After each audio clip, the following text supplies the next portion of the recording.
Now, children, we move to the importance of services. Okay, why are these services important for our nation? See, these services, they actually form the backbone of any economy. If these services are not there, then no economy can be a civilized one, no economy can be organized, and no economy can grow. Okay, so these are some points of importance that I have written. The first one is contribution to the national income. Now, children, in your book, data is given regarding the percentage share of national income which is contributed by the services. You need not remember it, but if you remember, that's good. Okay, but just for understanding, I'm telling you that in 2017, the percentage of national income which was contributed by this sector was more than 50%, that is 53% of the national income was contributed by the service sector.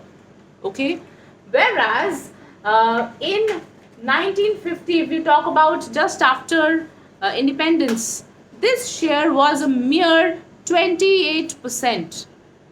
Because at that time our economy was agrarian economy, it was mainly agricultural based. Okay, so this is again the contribution of this services sector has increased, and that is why it is very important that because it has increased, so services sector is important because it contributes to the majority of our national income. Now, why does this share has increased? Why has the services sector increased so much? There are various reasons. The basic services such as hospitals, education institutions, okay, have expanded substantially. So earlier in 1950, if you see, the number of hospitals were few, the number of schools were few, and other basic amenities were less. Okay, so that is why, because this number has expanded, so the national income which is contributed by this sector has also increased.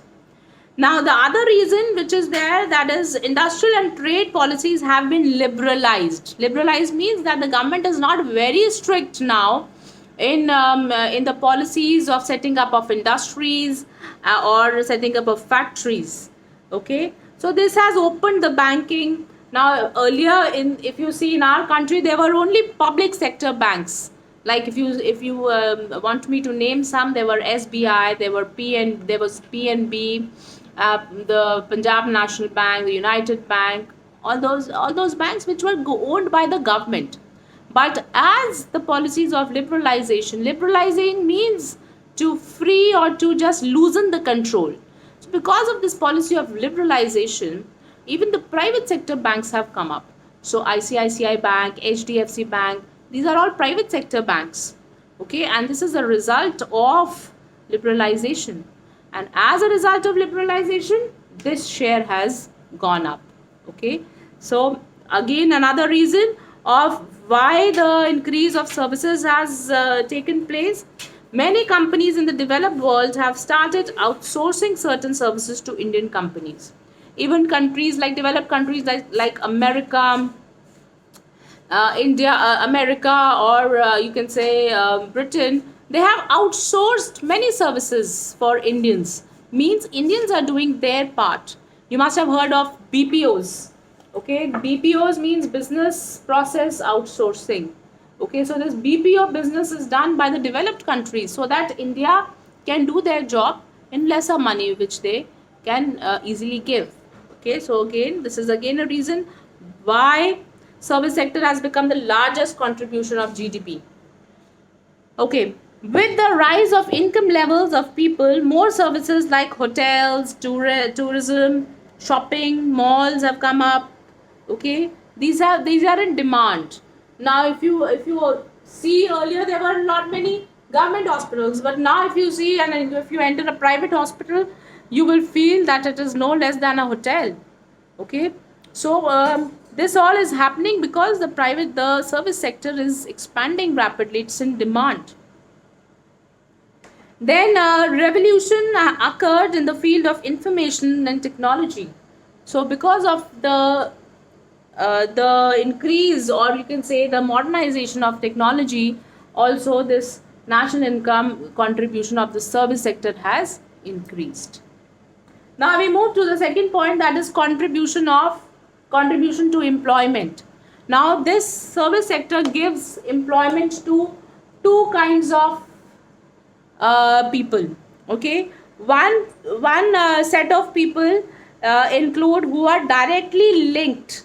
Okay, that is people who are engaged in transport. So one set of people who are directly linked with production, like people who are there in transport business, banking business, or if you say the communication part. All right.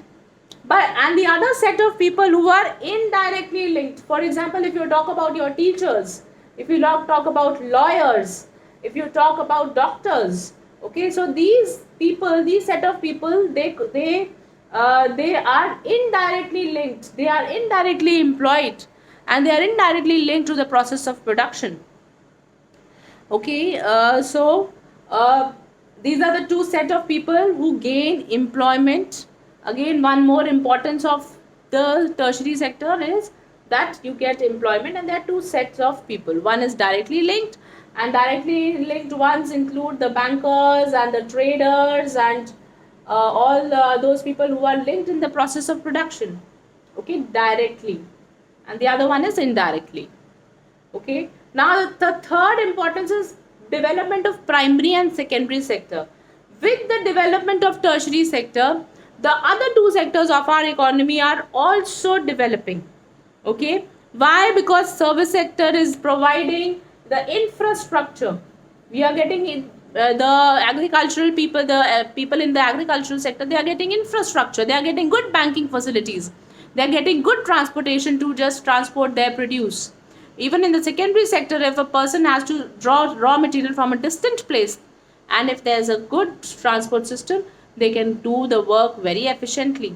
So what is happening is, because of the service sector, both the primary sector and the secondary sector, they are flourishing, they are developing. Okay, then like I said, that this service sector is also important to increase the standard of living. High standard of living is possibly the only way, it is possible only when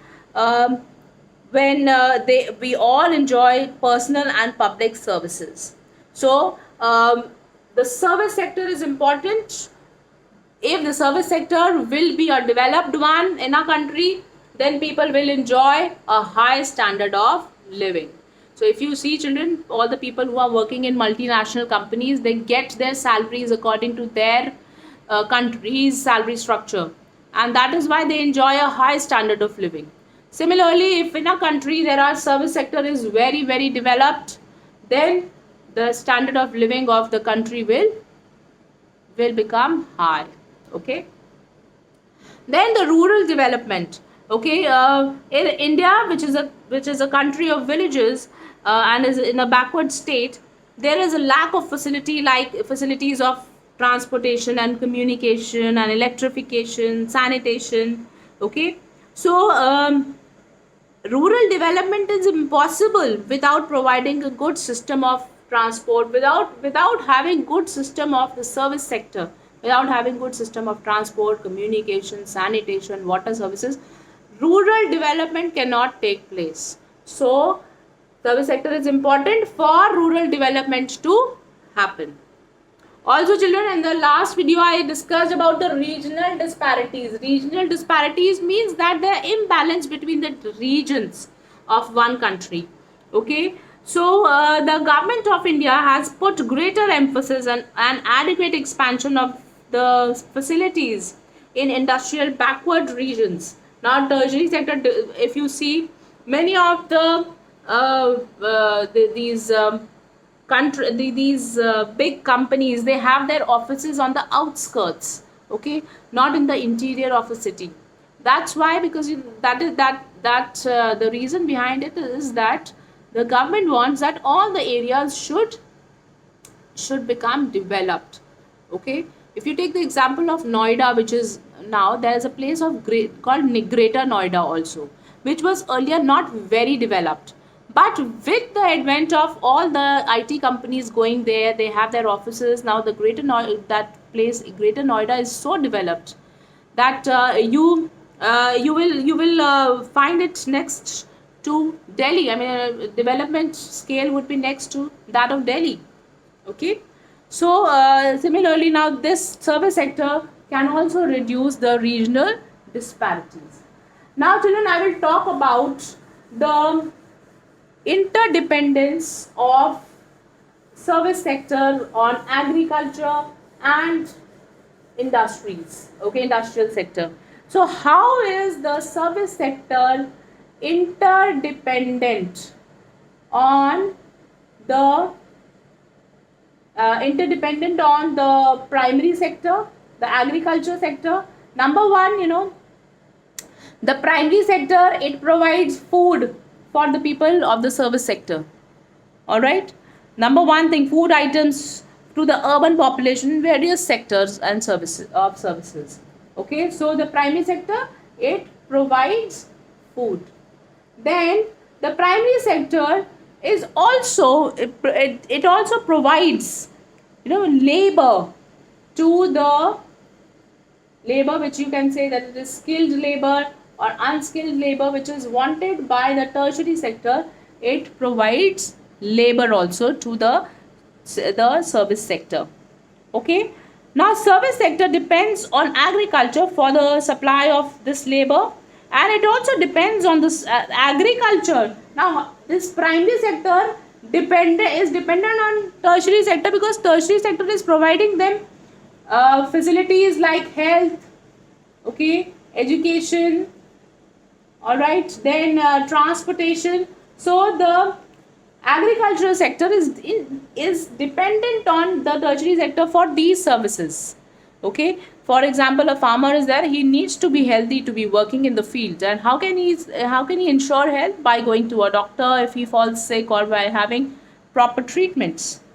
Okay, then again, service sector, they provide various services to the agriculturist. If an agriculturist wants to sell the produce, he can take the service of a trader, a transporter, a person who's there for communication, like that.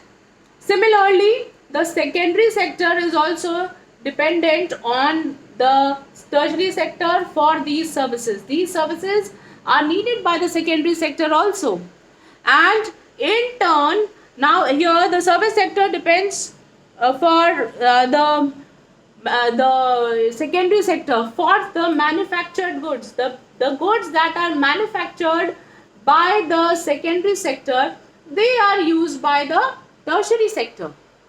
Okay, so the goods, that all different types of manufactured goods are in demand by the tertiary sector.